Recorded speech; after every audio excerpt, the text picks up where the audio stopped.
E aí, pessoal, bem-vindos a mais um episódio aqui do Mente Reflexiva, onde vocês aprendem sobre psicologia toda semana. Esse daqui é o nosso quadro que a gente entrevista outros profissionais da saúde para continuar falando sobre saúde mental e aumentar aqui a nossa discussão, os nossos conhecimentos de como a gente pode melhorar a nossa saúde e desenvolver novas habilidades aqui, novos olhares, né? Novas reflexões. E hoje eu tô comigo com a Joelle Rosa. Gente, ela é médica, ginecologista, obstetra e sexóloga. Ela atende atualmente em um consultório privado no Rio de Janeiro e online também. E ela também atende pelo SUS. E eu tô muito animada aqui pra poder falar com ela sobre libido. Dá um oi aí, Joelle. Oi, Ana, tudo bem? Nossa, é um prazer estar aqui no Reflexiva Cast. Eu confesso que eu tô um pouquinho nervosa, minha primeira gravação de podcast, mas eu tenho certeza que vai ser maravilhoso. Tô muito animada. E eu agradeço demais você ter aceitado o convite. Eu sigo ela no Instagram e aí quando ela postou sobre sexualidade e saúde mental, eu falei, vamos fazer um episódio sobre isso? E aí eu fiquei muito feliz que você topou embarcar nessa.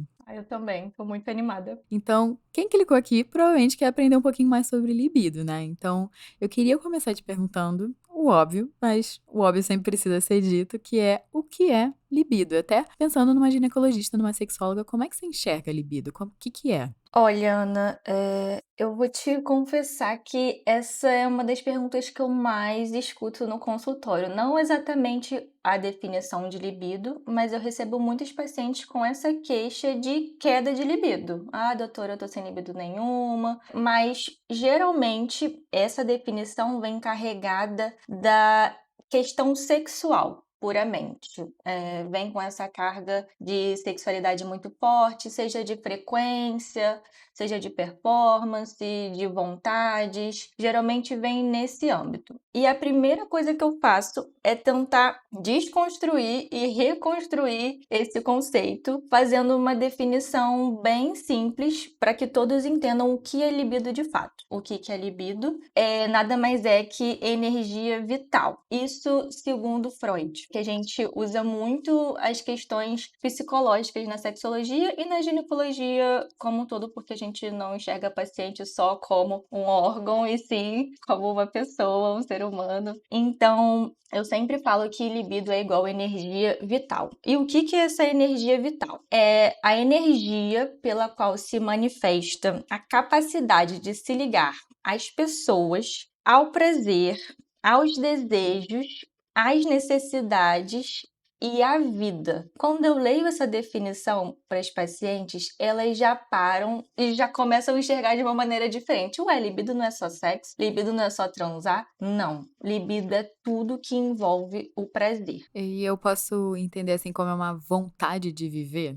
Isso, exatamente. Quando eu começo a exemplificar o que é libido, que é esse prazer, esse tesão pela vida, as pacientes começam a repensar: ué, então eu tenho libido sim. Sabe aquela pessoa que trabalha, que estuda, que faz crossfit, que malha, faz alguma atividade física, tem hobby, tem toda uma vida acontecendo, gosta de viajar, gosta de dançar, enfim. Essa pessoa tem libido e muitas vezes as pessoas não conseguem entender e separar uma coisa da outra. Claro que relações sexuais, prazer sexual, sim, está dentro da libido, mas não é só a libido. Então a gente fecha a libido como sendo energia vital. Aí, quando entra numa questão mais sexual, a gente começa a destrinchar mais alguns detalhes. Mas libido é aquela vontade de se conectar com o mundo.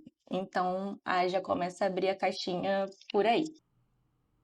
E aí, como o desejo sexual se encaixa, né? Você falou que a gente tem que começar a destrinchar algumas coisinhas pra entender o lugar do desejo sexual dentro do guarda-chuva da libido. E o que a gente precisa começar a olhar pra entender esse desejo sexual? Para a gente começar a entender se realmente a pessoa tem essa falta de desejo, que seria refletida na libido ou não, eu gosto de começar com uma definição muito simples do que é o desejo sexual, que na sexologia a gente divide em dois tipos de desejo: o desejo sexual espontâneo e o desejo sexual responsivo. Eles são muito diferentes entre si, só que eles compõem a caixinha do desejo. O desejo sexual é o mais fácil de se explicar, de se entender, o espontâneo, porque é aquele que parte do nada que vem de uma vontade da própria pessoa de ter alguma relação sexual, seja com outra pessoa ou com ela mesma, pela masturbação, seja o que for. A vontade vem do nada.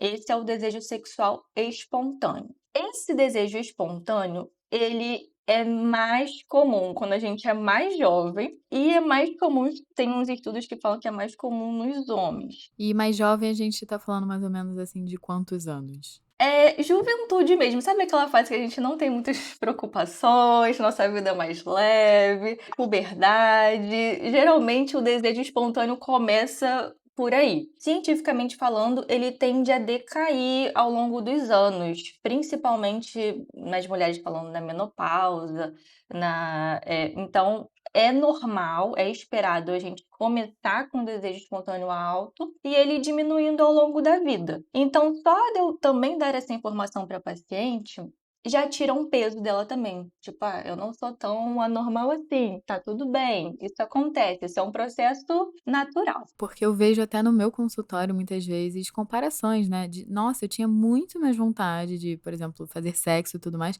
quando eu era adolescente, quando eu era mais nova. O que que aconteceu, né? Tem alguma coisa de errado comigo?". Então, cientificamente, isso já é normal. E depois, quando a gente entrar em outras partes que influenciam diretamente na libido, isso vai ficar mais claro ainda do porquê vai diminuindo ao longo dos anos. Mas então, voltando na caixinha do desejo sexual espontâneo, responsivo. O espontâneo, na maioria da vida adulta, e aí o que fica mais importante? É o desejo sexual responsivo. O que ele significa? Responsivo vem de resposta. Então, precisa de algum estímulo, algo externo para despertar em você. Você está num estado neutro e aí vem algum estímulo, seja visual, um filme, uma arte, um livro, pode ser um cheiro, um aroma, um perfume, pode ser uma música, pode ser uma outra pessoa falando algo para você, ou uma outra pessoa te tocando, pode ser inúmeros estímulos.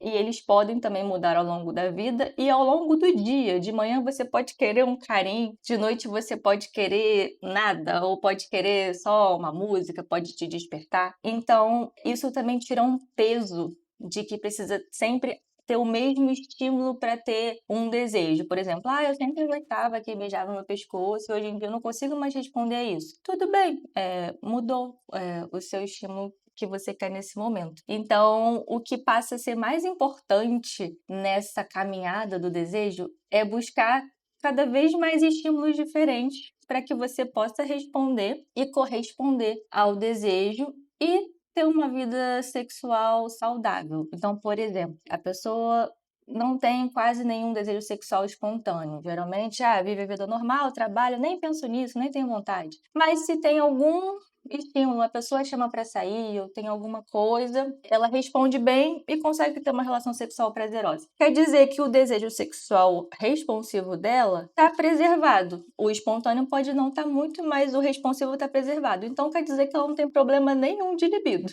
Só precisa ajustar o estímulo que ela descobrir, o estímulo que a pessoa precisa. E ajustar um pouco a expectativa, né, do que é ter desejo sexual, porque parece que se não vem espontâneo, se não vem do nada, parece que não é válido, né? Como assim eu preciso me estimular para ter desejo sexual? Exatamente. Eu recebo muito essa queixa, as pessoas querem um remédio, elas querem um hormônio, querem alguma coisa para aumentar a libido, que falam que seria traduzido pelo desejo espontâneo, ter essa vontade do nada. Só que essa vontade do nada é quase um mito, é quase na nossa atualidade, na nossa rotina corrida, atribulada, muitas vezes não sobra espaço para esse desejo espontâneo, então ele tem que ser construído por estímulos. E aí podem ser estímulos que você mesma produz, ou se você tiver com uma parceria, a parceria pode ajudar sempre, é muito bem-vinda. Muitas vezes, só dando essa definição de libido, essa definição das diferenças dos desejos, isso já tira um peso da paciente e ela percebe que não tem nada de errado com ela. Na verdade, é só justamente como você falou, alinhar as expectativas e ver o que cabe na sua vida, no seu momento, qual a sua prioridade. Você tocou num ponto antes, assim, que eu achei muito importante, talvez porque eu me identifique um pouco, né, que a gente tá vivendo uma sociedade muito cansada atualmente, né. Tem muita coisa pra fazer, é muito performático, né, então a gente tem uma lista de coisas intermináveis do que fazer, do que ter a vida perfeito. E essa vida perfeita, né, vem junto com talvez uma performance sexual junta, né. E aí, como você acha que isso tem afetado a libido, assim, você vê nos seus pacientes? O que que você reflete, assim, sobre isso, sobre esse contexto de sociedade que a gente tá vivendo? Muito excelente a sua pergunta. Para tentar deixar ela mais didática, para a gente conseguir entender o que de fato influencia a libido, existe um gráfico que uma ginecologista de São Paulo desenvolveu que se chama pizza da libido. Isso para exemplificar que a nossa libido é multifatorial e ela depende, ou seja, de vários fatores que podem influenciar nela. Então a gente divide a pizza geralmente em 8 partes, né. E aí geralmente eu mostro a imagem para paciente, dizendo quais partes que fazem parte dessa pizza da libido. Aí eu pensei em trazer para cá, para poder exemplificar e para a gente ver como é muito complexo, não é fácil. Eu vou amar. E eu também quero deixar, gente, pra quem participar do nosso canal e da nossa comunidade, a Joelle me mandou esse conteúdo e eu vou deixar lá pra vocês também poderem enxergar, né? Porque como esse podcast aqui é só em áudio, lá no Clube dos Reflexivos e lá no canal eu vou mandar pra vocês terem a imagem, pra vocês entenderem o que a gente vai falar. Mas ela vai explicar agora tudo direitinho pra vocês. Então, vamos lá. Pensa na primeira parte da pizza da libido, não tem uma ordem, tá? A gente divide em todas as fatias iguais, não tem uma que tem um peso maior que a outra. Então vamos começar pelo que a gente acho que pra mim é o mais importante, que é o autoconhecimento. Difícil, eu acho que é o parte da pizza um dos mais difíceis. Eu também acho, porque algumas perguntas que eu faço, a gente faz para tentar descobrir se a pessoa tem autoconhecimento, já são muito complexas. Por exemplo, eu pergunto: "Você sabe o que você gosta? Você sabe o que funciona bem para você?" Isso no âmbito sexual, especificamente falando, né. "Você sabe qual é o seu repertório sexual? O que você tem de bagagem? Como você gosta de ser tocada?" Isso é muito pessoal e não existe em nenhum livro. Literalmente é a palavra autoconhecimento. Você tem que se estudar. E nós mulheres, principalmente, não somos ensinadas a nos estudar. Nós somos ensinadas a ignorar tudo, fechar e o parceiro ou a parceria que descobre. A gente não é ensinada a se masturbar, a conhecer nosso próprio corpo. Só que isso é parte fundamental da sexualidade, porque se você não souber o que você gosta, você não vai conseguir nem se conectar com outra pessoa, nem comunicar de forma clara o que te dá prazer, o que não te dá prazer. Então, se essa parte já está dificultada, já dificulta todo o processo. E super imagino, né, porque é uma pergunta difícil, né, o que que é que você gosta, né.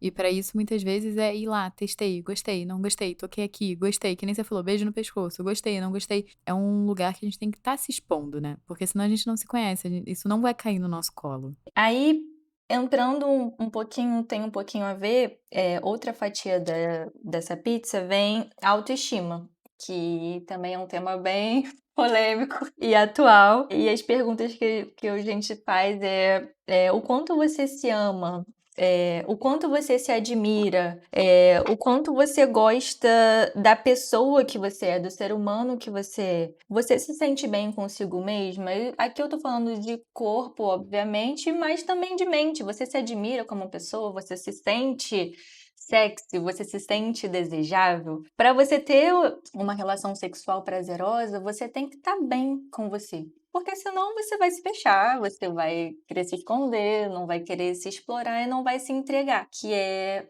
a parte essencial de qualquer relação sexual. É como, voltando um pouquinho, é a conexão que importa, não o próprio ato sexual. Que eu acho que entra um pouco até eu não sei se isso vai se conectar nessa parte da pizza ou se tem outras que podem conectar melhor, mas é você também começar a ficar preocupada se o outro se aceita, né, porque se você não se aceita, você vai querer ser aceito pelo externo, que é muito um processo muito comum, né, se eu não tenho interior, eu procuro exterior. Mas aí na hora do sexo, se você tá o tempo inteiro procurando essa aceitação, né, você sai do sentir. Sim, isso acontece demais. Eu acho que é a maioria dos casos, a gente está sempre constantemente buscando a aprovação do outro, tanto fora do sexo, quanto no sexo também. Então eu vou entrar numa outra fatia da libido, que seria relacionamento. Primeiro, a gente tem que saber se a pessoa tá solteira, se a pessoa tá namorando, se tá namorando há muito tempo, se tá casada. Tudo isso depende. Por exemplo,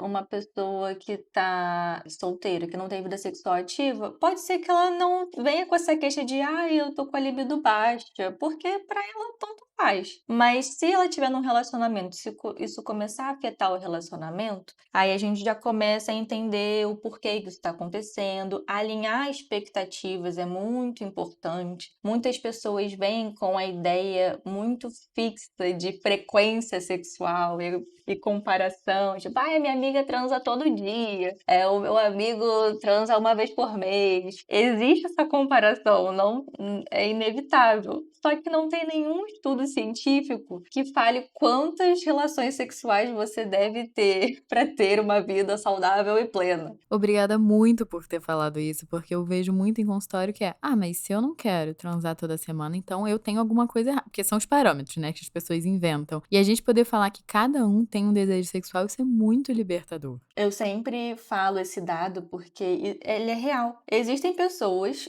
felizes, satisfeitas, que transam uma vez ao ano, mas essa transa é maravilhosa, tem conexão, e o resto do ano tem a parceria. E não quer dizer que tenha nenhum problema, que eu tenho que passar algum exercício para a pessoa poder transar mais ou não. Tudo na sexologia vem da insatisfação da pessoa.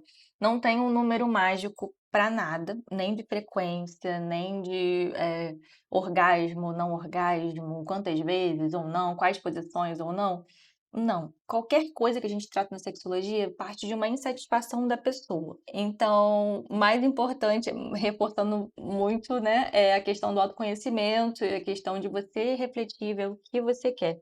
É muito importante. E no relacionamento, mais ainda. Eu acho legal trazer isso, porque aqui no podcast eu acho que qualquer profissional da saúde sempre vai trazer que as coisas têm que ser feitas sob medida pra você. Porque a gente vê muito molde, assim, muitas vezes quando a gente vai procurar conteúdo na internet, ah, tem que fazer assim, tem que fazer assado. E é importante a gente sair dessa lógica generalista e ir pra nossa vontade, né? Pro que a gente precisa. Porque quanto mais específico, mais sob medida é feito pra gente, mais chance da gente se sentir melhor com aquilo ali. Sim, porque você acaba não querendo performar, você não quer atingir um objetivo, você quer puramente sentir prazer, ter sensações gostosas, ter diversão, que é o que é o sexo, né? A vida sexual são as descobertas, o prazer, as coisas gostosas da vida. Não é sobre performar, a gente sempre tenta reforçar isso, mas infelizmente a gente já tá nessa ideia, como você falou, pela internet, pela pressão da sociedade, mas eu sempre tento desconstruir isso na paciente, que depende da pessoa, não tem certo nem errado. Outra parte polêmica, essa pizza é polêmica, seriam tabus, que muitas vezes nós temos uma criação que a gente chama de castradora, principalmente nós mulheres, né? Não somos ensinadas a desejar ou sermos desejadas, fechar a perna, não sentir, não tocar, não fazer nada. E isso pode gerar consequências no futuro na sexualidade. Então faz parte do tratamento mesmo da sexologia essa desconstrução de tabus. Então tem algumas perguntinhas para a gente nortear, que é: você se permite desejar? Você se permite se sentir desejada? Faz-se muito necessário essa desconstrução de tabus. Agora,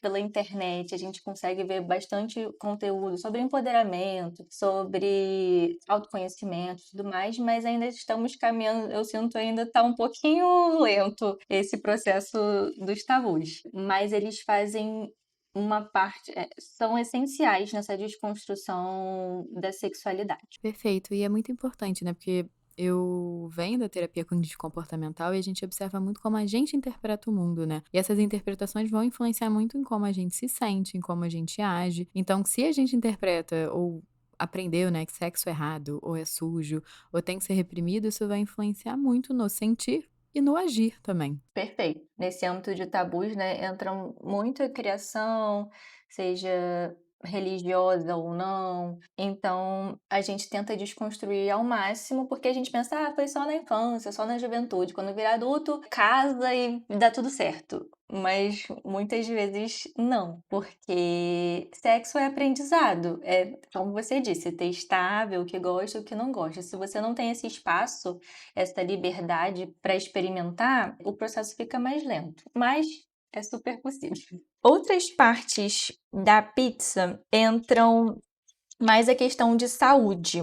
Tem 3 fatias que são saúde física, saúde mental e hormônios, que é o mais polêmico. Vou começar com os hormônios, que é o mais simples de desmistificar. Eu sempre chego para paciente e falo: "Olha, não existe nenhum remédio para aumentar a libido, cientificamente comprovado. A única indicação médica é o uso de testosterona em mulheres pós-menopausa, em casos muito específicos, que a gente já descartou todas as fatias da pizza, tá tudo bem com ela, ela já sabe tudo de sexualidade, mesmo assim tá com dificuldade. Essa é a única indicação. Fora isso, não existe nenhum hormônio. É o conhecimento, é a desconstrução e a construção passo a passo. Então, hormônio em mulheres de vida adulta antes da menopausa, não existe nenhum tratamento em relação a isso. Mas no quesito saúde física, sim, tem muita influência, e a gente fala principalmente agora do estilo de vida, né? Da importância do estilo de vida. Tem se falado muito, tanto na internet, mas nos congressos também, na comunidade científica, o quanto o estilo de vida influencia tanto na libido quanto em literalmente todas as doenças, câncer, endometriose e tudo. Então, se a pessoa é sedentária, come mal, não faz atividade física, dorme mal, muito provavelmente ela não vai querer fazer sexo, porque ela vai estar cansada. É uma questão biológica mesmo. O seu corpo está guardando energia para descansar e sexo é energia. Gastar energia é uma atividade física. Então, se o seu corpo, a sua saúde física não tá legal, vai repetir sua libido. Isso entra também, às vezes, dores. As pessoas, às vezes, têm alguma dor crônica, alguma questão física, e isso pode limitar por um momento a vida sexual da pessoa. E é importante a gente identificar isso e tentar melhorar, porque às vezes só melhorando isso já melhora a libido. Inclusive, tem vários estudos que falam que hormônios que a gente libera no exercício físico ajudam diretamente a sexualidade. Musculação, por exemplo, aumenta a testosterona natural e que aumenta a libido natural. Cardio libera endorfinas, hormônios da felicidade, então dá mais disposição e você fica mais disposta para transar. Achei isso super interessante, né, porque a gente tá aqui sempre falando de uma saúde integrativa. Gente, não dá pra botar em caixinhas e falar: "Ah, eu faço exercício, aí, sei lá, eu como mal", ou "Ah, eu vou tomar esse hormônio aqui e vai compensar o fato de eu levar uma vida super corrida que eu não cuido da minha saúde". Tem que ser um todo. Eu entendo que cada um vai ter uma limitação, cada um vai ter uma realidade, mas sempre que a gente for pensar, a gente tem que pensar num organismo que funciona dentro de um contexto como um todo. Exatamente. É o que você falou. Não adianta fazer tudo e o básico, que eu sei que não é básico pela nossa vida, não é feito. Isso vai impactar de alguma forma a sua sexualidade. E aí, entrando nesse mesmo tema, existe uma outra fatia da libido que são as fases de vida. Então, isso é muito importante, faz parte do autoconhecimento. Você saber em que momento você tá para você se entender e respeitar o seu processo. Por exemplo, eu tô muito corrida no trabalho, eu tô sendo muito cobrada, pode ser que eu tenha uma promoção com o meu chefe, então eu tô botando a minha energia vital, que é a minha libido, toda no trabalho e tá tudo bem. Se é algo que faz sentido para você, canaliza essa energia nisso. Tudo bem. Às vezes você tá em outro momento, tipo gestação ou pós-parto, você tá focada em outra coisa, não na relação sexual em si. Tá tudo bem reduzir o seu ritmo, não ser como era antes. Faz totalmente sentido. Menopausa também é comum a libido diminuir, essa vontade diminuir. Às vezes até um luto que você está passando, um parente que você tem que cuidar, o seu cachorrinho está doente. Qualquer coisa que impacte a sua vida, impacta na sua libido. A gente não tem um botãozinho de ligar e desligar que a gente consegue só transar. Não, a nossa mente que comanda tudo. Então, a gente tem que ser sempre muito gentil com a gente mesmo, entender o que a gente está passando, para não se cobrar e ver onde que a sua libido está atualmente. Isso também só explicando para a paciente, às vezes já tira um grande peso dela. Sim, que a gente entra numa questão de performance que tem que estar sempre igual, né? Independente do que tá acontecendo. E não, né? Eu acho que vai variar de acordo com a vida, como outras coisas também vão variar, né? O nosso humor também varia de acordo com o que tá acontecendo na nossa vida. Eu acho que a sexualidade com certeza vai ser impactada por isso. Exatamente. Um exemplo que eu gosto de dar para você ver se é só a sua fase de vida que você tá, se você tá muito atribulado no trabalho, tá com muita rotina muito puxada, é você pensar em como que tá a sua libido quando você tá de férias ou no próprio final de semana, se você não conseguir não trabalhar no final de semana. Se melhorar nas férias ou no final de semana, quer dizer que não tem nada errado com você. Você só tá vivendo sobre o capitalismo, você tem que trabalhar, tem que fazer suas coisas, tá na vida corrida. E tudo bem não querer transar durante a sua vida corrida. Se nas suas férias, no seu descanso, a vontade vem, o desejo vem, quer dizer que tá tudo bem.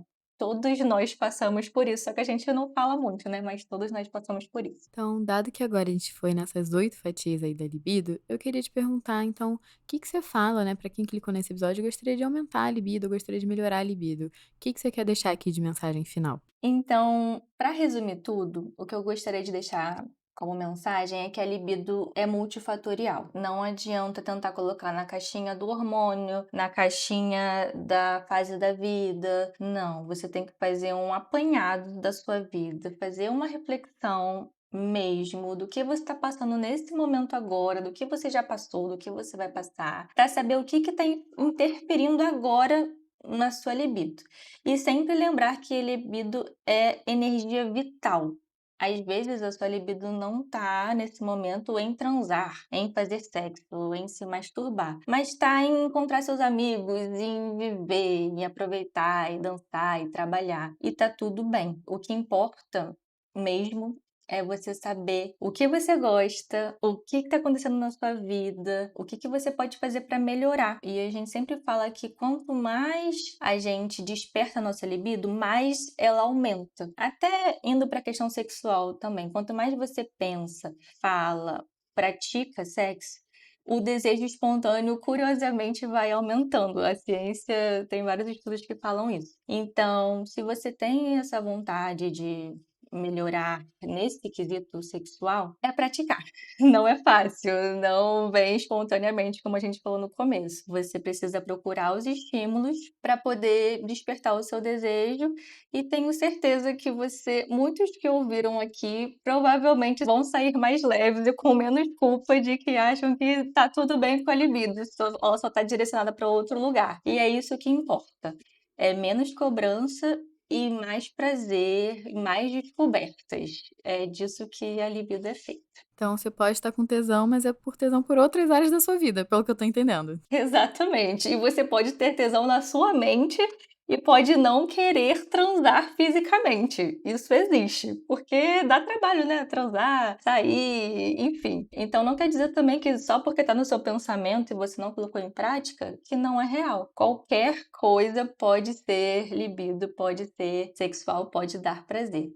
Então, isso expande muito e tira muito a nossa culpa de performance, de frequência sexual. E sim, a gente buscar prazer na vida. Eu amei, velho, o episódio. Achei que você foi super prática, deu exemplos super práticos. Eu amei. E eu sempre falo, pra quem chegou aqui no final, quem ouviu, quem se identificou, quem aprendeu alguma coisa, comenta um emoji. E eu sempre deixo o convidado escolher qual emoji. Qual emoji você quer que os nossos ouvintes aqui, os nossos reflexivos, comentem nesse episódio? Ah, eu quero um foguinho.